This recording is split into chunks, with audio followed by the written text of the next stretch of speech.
Quran-ı Kərimi oxumağa başlayarkən müstəhəb əməllər var ki, onlardan istifadə etsək çox gözəl olar. Dəstəmazlı olmaq, dişlərimizi fırçalamaq, ətirlənmək və üzü qibləyə əyləşmək.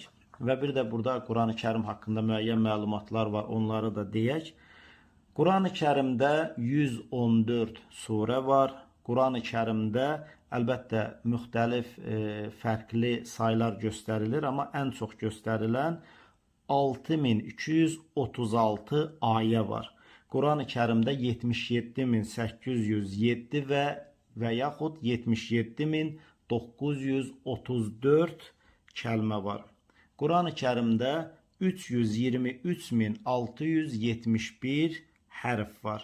Quran-ı Kərimdə ən çox işlədilən hərf əlif hərfidir, ən az işlədilən hərf va hərfidir.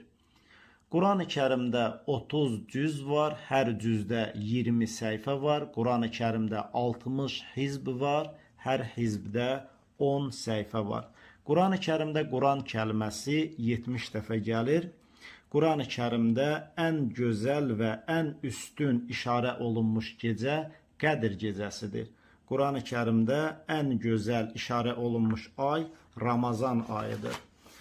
Quran-ı Kərimdə ən böyük surə Bəqərə surəsidir ki, 286 ayədən ibarətdir. Quran-ı Kərimdə ən kiçik surə Kövsər surəsidir, 3 ayədən ibarətdir.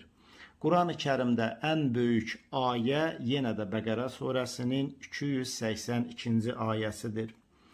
Quran-ı Kərimdə Ali İmran surəsinin 154-cü ayəsi və Fəth surəsinin sonuncu ayəsi, demək olar ki, bu ayələrin hər birində ərəb əlifbasında olan bütün hərflər cəmlənmişdir. Quran-ı Kərimdə bir surəmiz var ki, Əl-Mücədilə surəsi 58-ci surədir.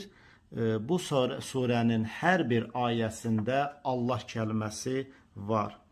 Ümumiyyətcə Quran-ı Kərimdə Allah kəlməsi 2707 dəfə gəlir.